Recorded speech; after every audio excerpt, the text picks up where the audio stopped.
बिस्मिल्लाहिर्रहमानिर्रहीम। अस्सलाम वालेकुम नाज़रीन, आप यूट्यूब चैनल देख रहे हैं। मैं इमरान ख़ान हूँ। आज साल 2024 का आखिरी वीलॉग है और एक बड़ा ही भूचाल वाला अजीबोगरीब साल था जिसमें जुल्म की बर्बरियत की इंतहा की गई है। इस साल में कुछ चीज़ें अच्छी थीं तो कुछ चीज़ें बहुत बुरी थीं।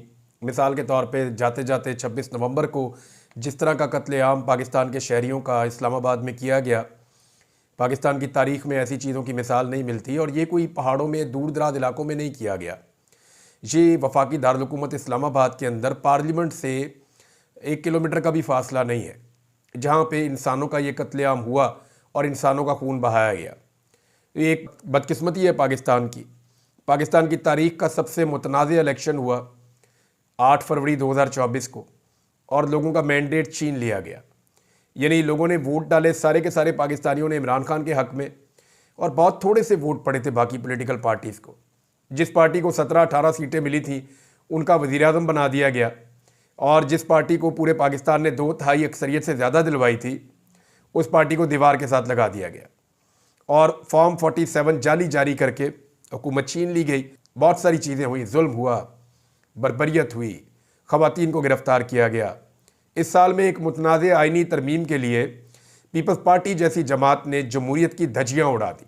ब्रूट मेजॉरिटी का नाम लेकर और डंडे वाली जमहूरियत का नाम लेकर बेनज़ीर भुट्टो का बेटा आइन पर चढ़ दौड़ा और उसने आइन की, इंसानियत की, इंसानी हुकूक की उसने धज्जियाँ उड़ाई और एस्टेब्लिशमेंट के एक टाउट का किरदार अदा किया बेनज़ीर भुट्टो के बेटे ने। ये बहुत हैरत अंगेज़ चीज़ थी मेरे लिए, लेकिन ये सदमा भी हमने बर्दाश्त किया इस साल में। और बहुत सारी चीज़ें हैं, लेकिन कुछ चीज़ें अच्छी हैं।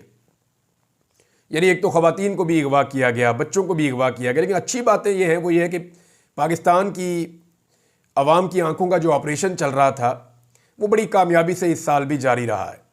पाकिस्तान के लोगों ने असल मुजरिम को पहचाना है। पाकिस्तान के लोगों ने पहचाना कि पाकिस्तान यहाँ तक 70 सालों में क्यों पहुँचा। पाकिस्तानियों को इस बात का अंदाज़ा हुआ कि सियासतदान तो सिर्फ सामने दिखाई देते हैं, असल में तो पाकिस्तान की एस्टेब्लिशमेंट के फ़ैसले हैं जिनका खुमियाजा सारे के सारे पाकिस्तानी भुगत रहे हैं।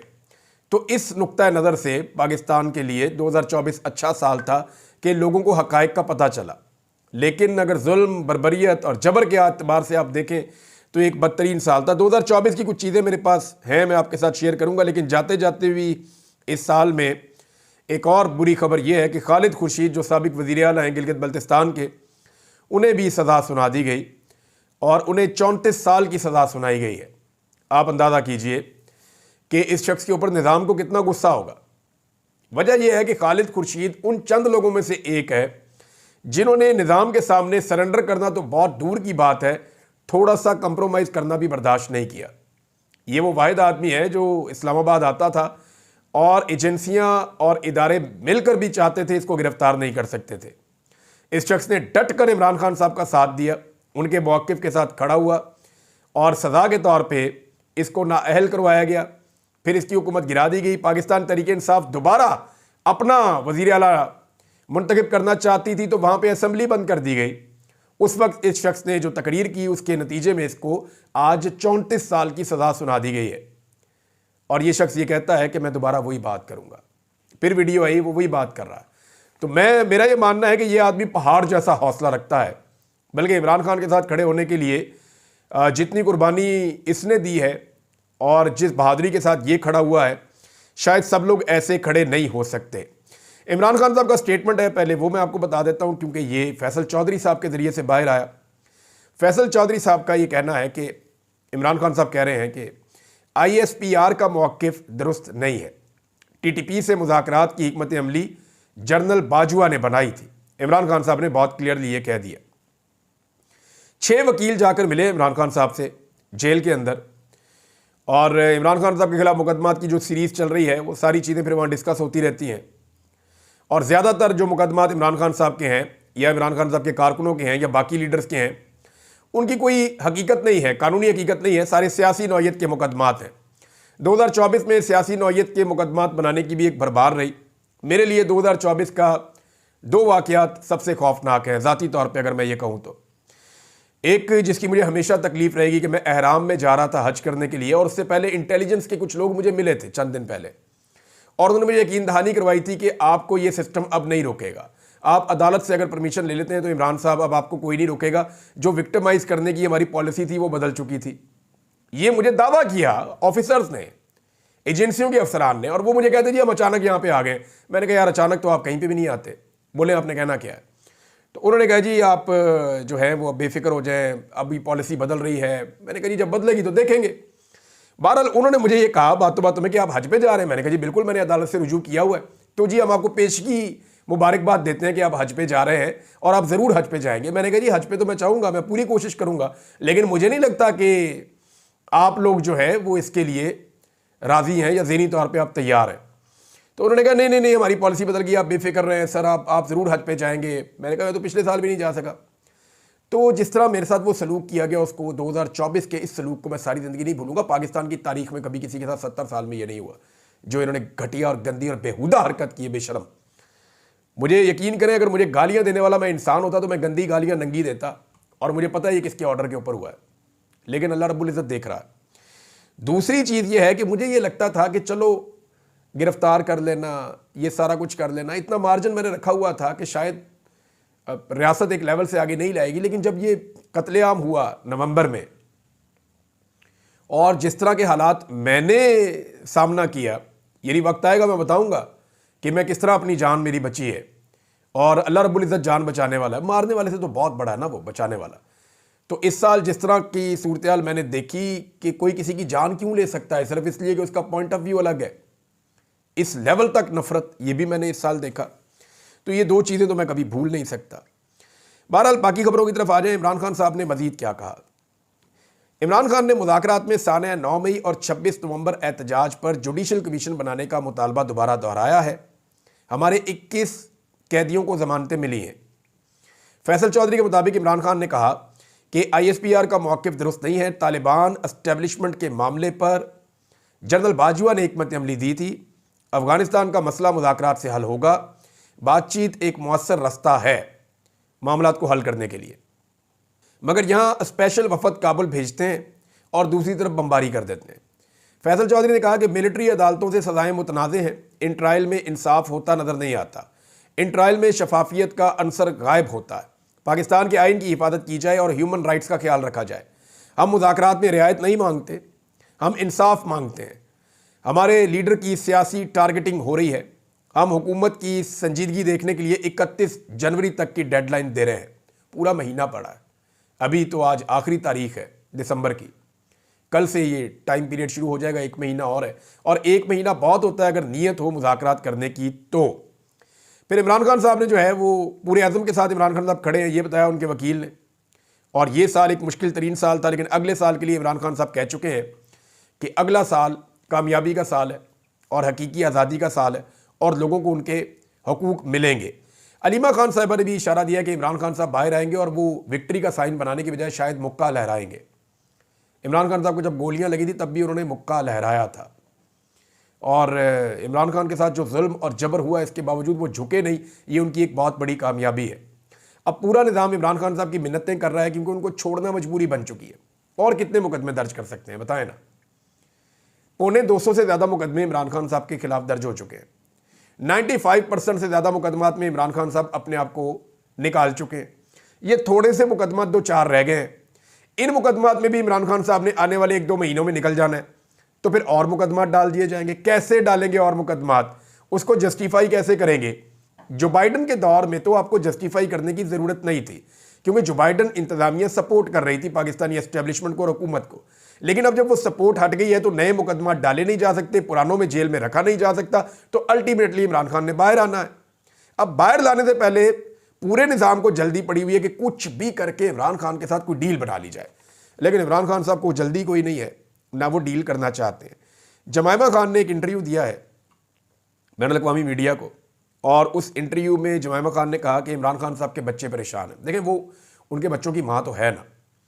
अब इमरान खान साहब के साथ उनकी तलाक हो गई है, लेकिन इस खातून ने बार बार साबित किया कि वो वफादारी के साथ इमरान खान साहब के साथ खड़ी है। जब भी कोई प्रॉब्लम या मुश्किल आई और वो मदद कर सकी तो उन्होंने बताया जी ठीक है, ये चीज़ मेरे पास है, मैं इसमें मदद कर सकती हूँ, क्योंकि वो इमरान खान के बेटे उनके पास हैं और वो उनके बच्चों की माँ है। तो वो ये बता रही है कि उनके बेटे परेशान हैं और इंसानी हकूक़ की जो पामालियाँ हो रही हैं, इस हवाले से हमें तशवीश और परेशानी है। अब आ जाइए 2024 के अंदर पाकिस्तान में मरकज़ निगाह कौन रहा, ये है जी सबसे बड़ा सवाल। तो तमाम निगाहों का मरकज़ 2024 में इमरान खान साहब रहे। कोई और इतना मकबूल पाकिस्तान में नहीं हो सका जितने मकबूल इमरान खान साहब हुए 2024 में। 2025 में शायद ये मकबूलियत इससे भी ऊपर जाएगी, लेकिन जिनकी हुकूमत बनाई गई उनकी हालत ये है। और क्या है ज़रा ये देख लें आप, ये मैं आपको सिर्फ सोशल मीडिया का एनालिसिस दे रहा हूँ। अशर बाजवा साहब ने ये किया है, बड़ा कमाल काम करते हैं। उन्होंने तमाम चैनल्स की व्यूअरशिप इकट्ठी की, जितने मेन स्ट्रीम मीडिया है उनके भी सारे व्यूज इकट्ठे किए, और वो सबको लगाने के बाद यानी 8,26,000 से जायद वीडियोस अपलोड की गई हैं। 8,26,000 से जायद। इतने ज़्यादा डाटा का एनालिसिस करना और इकट्ठा करना ये बहुत मुश्किल काम है, लेकिन क्योंकि वो एक्सपर्ट हैं, वो इसके सॉफ्टवेयर्स को जानते हैं, तो उन्होंने ये सारा डाटा इकट्ठा किया और उस डाटा की बुनियाद के ऊपर एक एनालिसिस हमारे सामने रख दिया है जो फैक्ट बेस है, जो फैक्चुअल है, और इसका ये पूरा एक चार्ट भी मौजूद है। उन्होंने बताया पॉलिटिकल फिगर्स की अगर आप बात करें ना, तो पॉलिटिकल लीडर्स के दरमियान जितने भी व्यूज़ थे उनका 63% अकेले इमरान खान साहब ने लिया। जितने भी व्यूज़ थे, अकेला इमरान खान जेल में बैठा, एक लफ्ज़ नहीं बोला, एक तस्वीर बाहर नहीं आई, फिर भी 63% आप अंदाज़ा करें। वो खुदा की पनाह, जो बंदा बाहर हो, बात कर रहा हो, लोग उसको सुन रहे हो, वो दिखाई दे रहा हो, तब तो मानते हैं जी इसके व्यूज़ आ रहे हैं। एक बंदा मौजूद ही नहीं है, आपने उसकी कोई वीडियो नहीं देखी, आपने कोई उसकी ऑडियो नहीं सुनी, उसकी पुरानी वीडियो, पुरानी ऑडियो और पुरानी तस्वीरों के ऊपर जो व्यूज़ मिले हैं वो 63% हैं पाकिस्तान के टोटल व्यूज़ के। यानी ये लगभग 8.25 लाख वीडियोज़ हैं और उनमें 63% व्यूज़ उस बंदे को मिल रहे हैं जो पूरा साल दिखाई नहीं दिया, नजर ही नहीं आया, सुनाई नहीं दिया। 63% से ज़्यादा व्यूज़, जबकि बाकी पॉलिटिकल पार्टीज के सबके मिलाकर 37% हैं। नवाज शरीफ 13, 3 दफ़ा का वज़ीर आज़म, मरीम नवाज 11, ज़बरदस्ती की वज़ीर आला पंजाब, शहबाज शरीफ 5, बिलावल और मौलाना फजल रहमान 3-3 और जरदारी 2%। ये औकात है बाकी पॉलिटिकल लीडर्स की इमरान खान के सामने। अब आ जाए ज़रा पाकिस्तान तहरीक इंसाफ के टाइटल वाली वीडियोज़ के व्यूज़ और बाकी पॉलिटिकल पार्टीज़ के वीडियोज़ की व्यूज़। अब इसमें भी एक चार्ट मौजूद है हमारे पास सामने। 78% ऑडियंस, 78% ऑडियंस पाकिस्तान तहरीक इंसाफ के साथ, उनके व्यूज़ के साथ है, उन्हें देख रही है।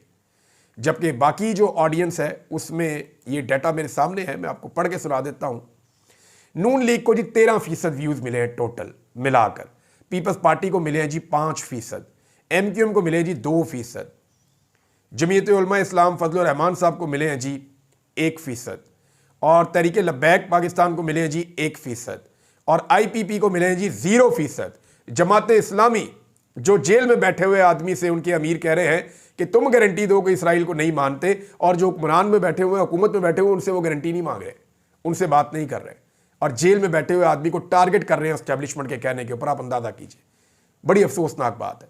तो जमात इस्लामी के भी 0%। जब इस तरह के काम करेंगे तो यही होगा, यानी जो टोटल व्यूज़ हैं उनका 0% तकरीबन बनता है, 1% से भी बहुत कम। ये जनाब जमात इस्लामी को मिला है।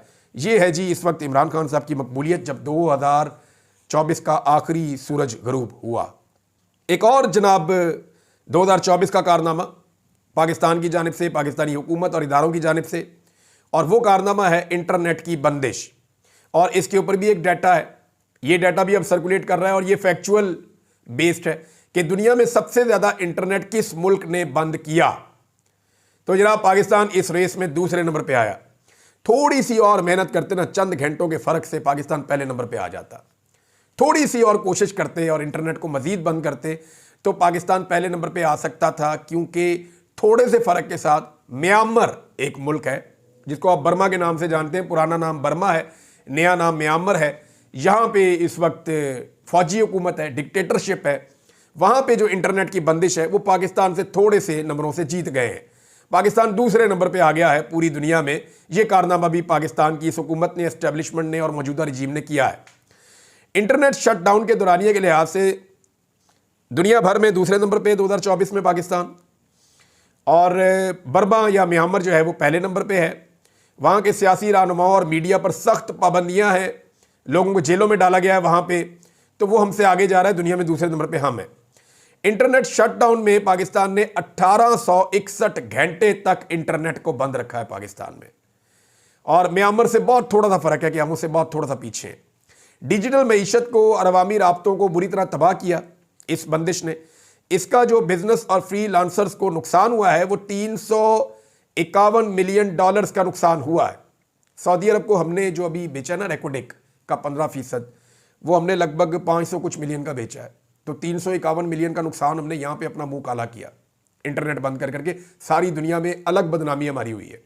और ये जो सऊदी अरब को हमने बेचा है ना रेकोडेक, इसकी कहानी मैं आपको पूरी बताता हूँ कि ये एक्चुअली है कितने का, हमने बेच कितने का दिया और ये हुक्मरान कर क्यों रहे हैं और ये क्यों सऊदी अरब को राज़ी करना चाहते हैं, किस मकसद के लिए करना चाहते हैं।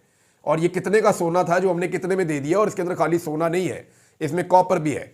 इस माइन की मालियत कितनी है आप गूगल करके देख लें, आपको आइडिया हो जाएगा। आप सर पकड़ के बैठ जाएंगे कि कौमें फ़रोख्तंद बचे अर्जा फ़रोख्तंद, कि कौम बेच दी और इतनी सस्ती बेच दी। ये फ़ारसी का एक शेर है, मुझे याद था, मैंने आपको सुना दिया साथ ही।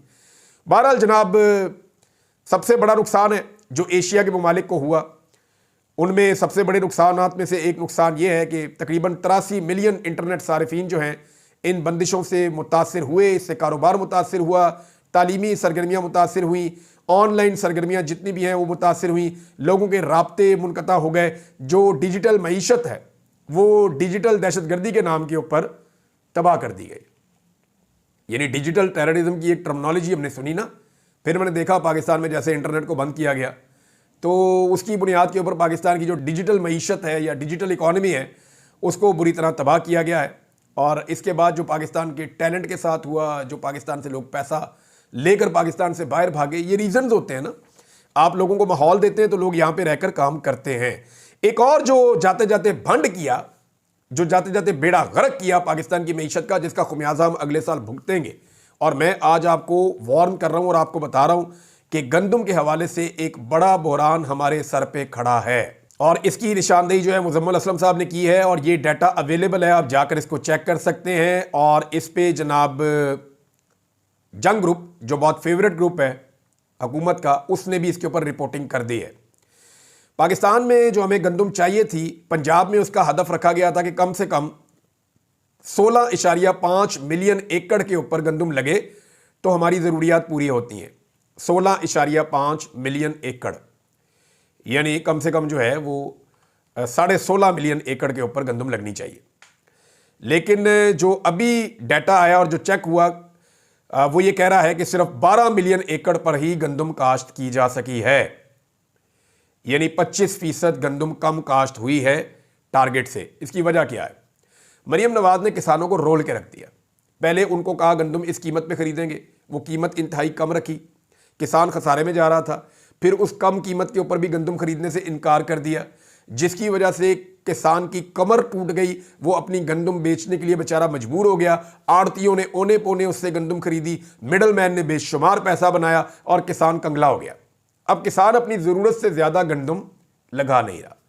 जब वो ज़्यादा गंदम नहीं लगा रहा, क्योंकि उसके ऊपर अखराजात करेगा, बाद में ये खरीदेंगे नहीं, तो वो पहले ही नुकसान उठाकर बैठा हुआ है। तो इस वजह से हमारी जो काश्त है वो कम हो गई है। अब जब काश्त कम हो गई है तो इससे मिलती जुलती सूरत जो है वो सिंध से भी रिपोर्ट हो रही है कि वहाँ पे भी सूरत हाल कोई इतनी हौसला अफजा नहीं है। गंदम की जो काश्त का टारगेट था वो वहाँ पे भी शायद पूरा नहीं हुआ। अब गंदम अगर कम होगी तो आप करेंगे क्या? यूक्रेन और रूस में तो पहले जंग लगी हुई है, जहाँ से आप पहले गंदम ले लेते हैं, तो सिचुएशन उतनी फेवरेबल तो है नहीं। अब मामला यह है कि पाकिस्तान के अंदर गंदम का बहरान पैदा होगा और उस बहरान के लिए जो सबसे बड़ी जिम्मेदार शख्सियत है वो नवाज शरीफ की बेटी है, जिसने किसानों को धोखा दिया। पहले एक कीमत मुकर्रर की और फिर उस कीमत के ऊपर गंदम खरीदने से इनकार कर दिया। अब नाज़रीन, एक नया मनसूबा लॉन्च किया गया है, एक नया लॉलीपॉप पाकिस्तानियों को देने की कोशिश की जा रही है कि जी उड़ान पाकिस्तान मनसूबा ला रहे हैं, ये जी बड़ा ज़रूरी है और इससे पाकिस्तान की उड़ान होगी और ऊपर जाएगा। कभी ये ले आते हैं SIFC, कोई फ़र्क नहीं पड़ता। कभी कर्ज उतारो मुल्क संवारो, कोई फ़र्क नहीं पड़ता। कभी सबसे पहले पाकिस्तान का नारा, कोई फ़र्क नहीं पड़ता। कभी वन विंडो ऑपरेशन, कोई फ़र्क नहीं पड़ता। कभी मईशत का इनकलाब, बेशुमार प्रोजेक्ट हम हर साल सुनते हैं। हुकूमतें आती हैं, नए से नए प्रोजेक्ट लॉन्च करती हैं, पाकिस्तान का फ़ायदा ही नहीं होता। एक दफ़ा पाकिस्तान में एक प्रोजेक्ट लॉन्च करें, पाकिस्तान का फ़ायदा हो जाएगा। एक प्रोजेक्ट लॉन्च करें जिसके अंदर जमहूरियत हो, कानून की हुक्मरानी हो, आज़ाद अदलिया हो, आज़ादी इज़हार राय हो, इंसानी हकूक़ का एहतराम हो। अवामी मैंडेट के मुताबिक चलकर देखें ये जो आप बार बार नए नए प्रोजेक्ट लेकर आते हैं नाम बदल बदल के, इनसे मुल्क नहीं चलेगा। मुल्क चलेगा एतमाद से, मुल्क चलेगा रूल ऑफ लॉ से, मुल्क चलेगा आजाद अदलिया से, मुल्क चलेगा आजादी इज़हार राय से, मुल्क चलेगा सही जमहूरी उसूलों के साथ अवामी मैंडेट की तौहीन ना करके। एक दफा ये करके देख ले, मुल्क चल जाएगा। आपको कोई नाम नहीं रखना पड़ेगा। पूरी दुनिया के अंदर इन नामों के साथ कोई प्रोजेक्ट लॉन्च नहीं होते, कोई ऐसे नहीं करता। उन्हें पता है जी सीधा सीधा चलो मुल्क चल जाता है। ये यहां पे रोजाना एक नया चूरन लेकर आते हैं, अवाम को चटाते हैं, थोड़े अरसे के बाद पता चलता है कि हमें फिर हमारी जेब दोबारा कट गई है। ये इसी तरह करते हैं, तो इसका भी कोई फायदा नहीं होगा। बहरहाल ये जरूर होगा कि पाकिस्तान के मीडिया को इश्तिहारात मिलेंगे, आधे आधे सफ़े का इश्तिहार छपेगा, टीवी के ऊपर जो है वो कवरेजेस होंगी, मीडिया का पेट भरेगा, मीडिया के एंकर्स हम लोग बैठ के कहेंगे वाह जी वाह, कमाल कर दिया, कमाल का मंसूबा आ गया। एक राय बनाने की कोशिश करेंगे और अवाम के साथ अगली डकैती की तैयारी हो जाएगी। अब तक के लिए इतना ही। अपना ख्याल रखिएगा, अपने इस चैनल का भी। अल्लाह हाफ़िज़।